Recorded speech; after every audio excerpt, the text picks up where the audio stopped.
উল্লেখ আছে 3 নম্বর পর্ব 3 নম্বর খণ্ড 3 অধ্যায় 10 থেকে 27 নম্বর শ্লোক। বলা হয়েছে যে ম্লেচ্ছরা তারা আরবের ভূমিকে অপবিত্র করেছে, আর্য ধর্মকে সেখানে খুঁজে পাওয়া যায় না। এখানে কিছু শত্রু ছিল যারা অতীতে পরাজিত হয়েছে, কিন্তু এখন আরো শক্তিশালী শত্রু উপস্থিত হয়েছে। আমি একজন মানুষকে পাঠাবো যার নাম হবে মুহাম্মদ সাল্লাল্লাহু আলাইহি সাল্লাম। তিনি এই শত্রুদের ধ্বংস করবেন আর মানুষকে সুপথে পরিচালিত করবেন। হে ভোজ রাজা, তুমি কখনোই সেখানে যাবে না যেখানে পিশাচদের রাজত্ব, কারণ আমি আমার করুণা দিয়ে তোমাদের হৃদয়কে পবিত্র করব। তখন দেবদূতের মতো একজন মানুষ তিনি রাজার সামনে আসলেন আর বললেন, হে রাজা, আমাকে এখানে পাঠিয়েছেন ঈশ্বর পরমাত্মা। আর্য ধর্ম পৃথিবীতে বিরাজ করবে, যে ধর্মটা সত্য, দ্বীনুল হক, সেটা পৃথিবীতে বজায় থাকবে। আমাকে এখানে পাঠিয়েছেন ঈশ্বর পরমাত্মা, যাতে মাংসভোজীদের বিশ্বাসকে প্রতিষ্ঠা করা যায়। আমার অনুসারীরা হবে সেই লোকেরা যারা সুন্নতে খাতনা করবে, আর তাদের মাথার উপরে কোনো টিকি থাকবে না। তারা একটা বিপ্লব তৈরি করবে, তারা মুখে দাড়ি রাখবে, তারা প্রার্থনার জন্য আহ্বান করবে, বিধিসম্মত সব খাবারই খাবে, তবে তারা শূকরের মাংস খাবে না। তারা লতাগুল্মের মাধ্যমে পবিত্র হবে না, বরং যুদ্ধ বিগ্রহের মাধ্যমে পবিত্র। তাদেরকে বলা হবে মুসলমান, আর তারা হবে মাংসভোজী। এই ভবিষ্যৎবাণী যে একজন ঋষি আসবেন, আর সেই ঋষির নাম উল্লেখ করা হয়েছে মুহাম্মদ সাল্লাল্লাহু আলাইহি ওয়াসাল্লাম। আর বলা আছে তিনি মানুষ জাতিকে সঠিক পথে পরিচালিত করবেন। আমরা জানি মুহাম্মদ সাল্লাল্লাহু আলাইহি ওয়াসাল্লাম আরবদের পথ দেখিয়েছেন। সে সময়কে বলা হয়তো আয়ামে জাহেলিয়া, অর্থাৎ বিশৃঙ্খলার যুগ। তিনি তাদের আলো সন্ধান দিয়েছেন। আর বলা হয়েছে তার অনুসারীদের খতনা করা থাকবে। মুসলমানরা খতনা দেয়, তাদের মাথায় কোনো টিকি থাকবে না, মাথার পেছনে কোনো লেজ থাকবে না, মুসলমানদেরও থাকে না। তাদের মুখে দাড়ি থাকবে, মুসলমানরাও দাড়ি রাখে। তারা একটা বিপ্লব ঘটাবে, তারা প্রার্থনার জন্য আহ্বান করবে, আর সেটা হলো আজান। আমরা মুসলিমরা আজান দেই, নামাজের জন্য আহ্বান করি। তারা সব বিধিসম্মত খাবার খাবে, কিন্তু শূকরের মাংস তারা ছোবে না। আমরা মুসলিমরা শূকরের মাংস খাই না। তারা লতাগুল্মের মাধ্যমে পবিত্র হবে না, তারা পবিত্র হবে যুদ্ধ বিগ্রহের মাধ্যমে। আর পবিত্রকরণে আমাদেরকে বলা হয়েছে সত্যের জন্য যুদ্ধ করব, অন্যায় অবিচারের বিরুদ্ধে। তাদেরকে বলা হবে মুসলমান, তারা হবে মাংসভোজী। ভবিষ্যৎ পুরাণের এই ভবিষ্যৎবাণী একেবারে পরিষ্কারভাবে সর্বশেষ ও চূড়ান্ত নবী মুহাম্মদ সাল্লাল্লাহু আলাইহি সাল্লাম এবং তার অনুসারীদের কথা বলছে।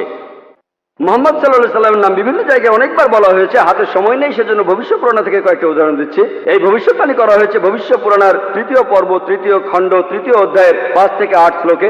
এছাড়া বলা আছে ভবিষ্যৎ পুরাণের 3য় পর্বে 1ম খণ্ড 3য় অধ্যায়ের 21 থেকে 23 নম্বর শ্লোকে।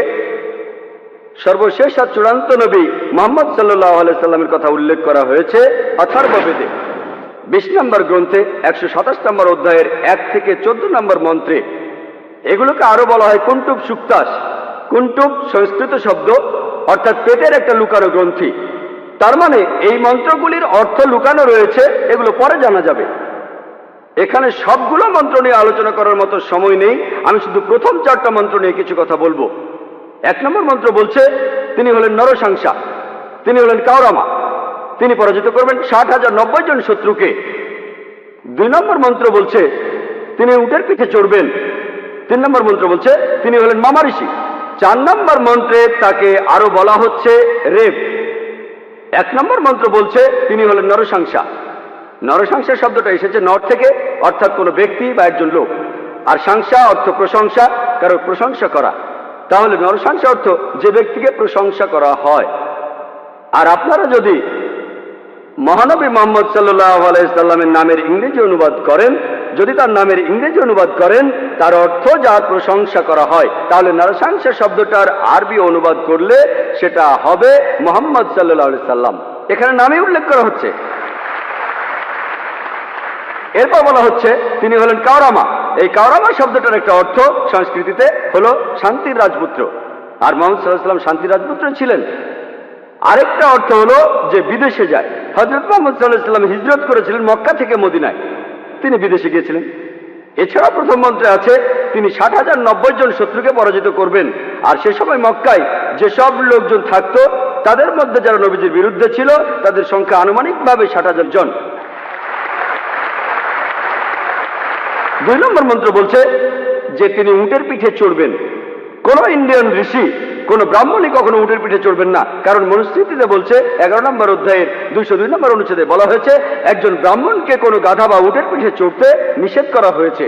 এতে বোঝা যাচ্ছে ইনি কোনো ইন্ডিয়ান ঋষি নন। 3 নম্বর মন্ত্র বলছে তিনি মামা ঋষি। মামা অর্থ মহা, অর্থাৎ মহান ঋষি। আর এছাড়াও অন্যান্য ধর্মগ্রন্থ বলছে সেটা মোহাম্মদ ঋষি। 4 নম্বর মন্ত্র বলছে তিনি হলেন রেব। রেব অর্থ যিনি প্রশংসা করেন। আর মোহাম্মদ সাল্লাল্লাহু আলাইহি ওয়াসাল্লামের আরেকটা নাম হলো আহমদ সাল্লাল্লাহু আলাইহি ওয়াসাল্লাম, অর্থাৎ যিনি প্রশংসা করেন। তাহলে নবীজির এই অন্য নামটা এই আহমদ শব্দটার সংস্কৃত করলে পাবেন রেব। আর এ কথাটাই রয়েছে অথর্ব বেদে। এই মন্ত্রগুলি কুন্টুব সুক্তাস, এই মন্ত্রগুলি শুধু একজনকে নির্দেশ করছে, তিনি সর্বশেষ চূড়ান্ত নবী মুহাম্মদ সাল্লাল্লাহু আলাইহি ওয়াসাল্লাম। আমি কয়েকটা ভবিষ্যৎবাণীর কথা বলবো, এছাড়াও আরো আছে। মুহাম্মদ সাল্লাল্লাহু আলাইহি ওয়াসাল্লাম তার কথা বলা হয়েছে অথর্ব বেদে 20 নম্বর গ্রন্থের 21 নম্বর অনুচ্ছেদের 6 নম্বর পরিচ্ছেদে বলা হয়েছে যে একজন কারু, সে পরাজিত করবে 10,000 শত্রুকে কোন রকম যুদ্ধ ছাড়াই। এখানে আহজাবের যুদ্ধের কথা বলা হচ্ছে, খন্দকের যুদ্ধের কথা পবিত্র কোরআনে সূরা আহজাবে আছে। আর কারু সংস্কৃত ভাষায় এর অর্থ যে ব্যক্তি প্রশংসা করে, যেটা মুহাম্মদ সাল্লাল্লাহু আলাইহি সাল্লামের দ্বিতীয় নাম আহমেদের অনুবাদ। যে ব্যক্তি প্রশংসা করে, এখানে বলা হচ্ছে যে ব্যক্তি প্রশংসা করে অর্থাৎ আহমদ, তিনি 10,000 শত্রুকে পরাজিত করবেন কোনো যুদ্ধ ছাড়া। আমরা জানি যে খন্দকের যুদ্ধে শত্রু বাহিনীতে আনুমানিক 10,000 সৈন্য ছিল, আর এই যুদ্ধে মুসলমানরা কোনো যুদ্ধ ছাড়াই জিতেছিল। নবীজির কথা আরো আছে অথর্ব বেদে 20 নম্বর গ্রন্থের 21 নম্বর অনুচ্ছেদের 7 নম্বর পরিচ্ছেদে বলা হয়েছে যে আভান্দু, তিনি 60,090 জন শত্রুকে আর 20 জন গোত্র প্রধানকে পরাজিত করবেন। আভান্দু একটা সংস্কৃত শব্দ যার অর্থ যে প্রশংসা করে। এটা মুহাম্মদ সাল্লাল্লাহু আলাইহি ওয়াসাল্লামের নামের অনুবাদ। আরো বলা আছে যে তিনি হবেন এতিম।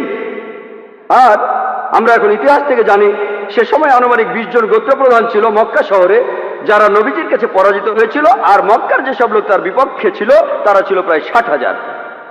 এই ভবিষ্যৎবাণীর কথা আরো আছে ঋগ্বেদে 1 নম্বর গ্রন্থের 3 নম্বর অনুচ্ছেদের 9 নম্বর পরিচ্ছেদে। এখানে সংস্কৃত শব্দ হলো সুশ্রামা।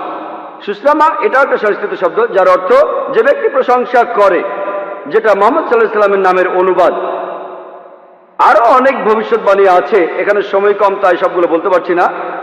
নবীজির কথা আরো বলা হয়েছে সামবেদে উত্তর চিকে 15 নম্বর মন্ত্রে বলা হয়েছে যে আহম্মদ তাকে দেওয়া হয়েছে অবিনশ্বর আইন। এখানে নবীজির নাম বলা হয়েছে আহমদ সাল্লাল্লাহু আলাইহি সাল্লাম, তাকে দেওয়া হয়েছে অবিনশ্বর আইন। পবিত্র কুরআন এটাই তার শরিয়া। কিন্তু যদি এই অনুচ্ছেদটার অনুবাদ পড়েন, আহমদ শব্দটা আসলে আরবি শব্দ, তারা এটার অনুবাদ করতে পারেনি, তাই লিখেছে আহাম মাটি। আহা আর মাটি সংস্কৃত শব্দ যার অর্থ আমার বাবা। তার মানে আমার বাবাকে দেওয়া হয়েছে অবিনশ্বর আইন। অনুবাদটাতে আপনারা আলাদা শব্দ দেখবেন, তবে অরিজিনাল গ্রন্থে আছে আহম্মদ। এই আহমদ শব্দটা হিন্দু ধর্মের অন্যান্য গ্রন্থগুলোতেও রয়েছে, যেমন আছে সামবেদে ইন্দ্র 2য় অধ্যায়ের 152 নম্বর মন্ত্রে নবীজিকে আহমদ বলে ডাকা হয়েছে যজুর্বেদে 31 অধ্যায়ের 18 অনুচ্ছেদে, ঋগ্বেদের 8 নম্বর গ্রন্থের 6 নম্বর অনুচ্ছেদের 10 নম্বর পরিচ্ছেদে।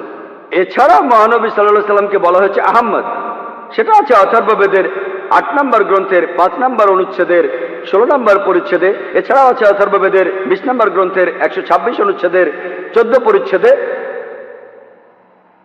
মহানবী সাল্লাল্লাহু আলাইহি সাল্লামকে শুধু আহমদ নামে ডাকা হয়নি, আহমদ উনার একটা নাম, তাকে আরো বলা হয়েছে নরসংসা অনেক জায়গায়, হিন্দু ধর্মগ্রন্থের অনেক জায়গায়।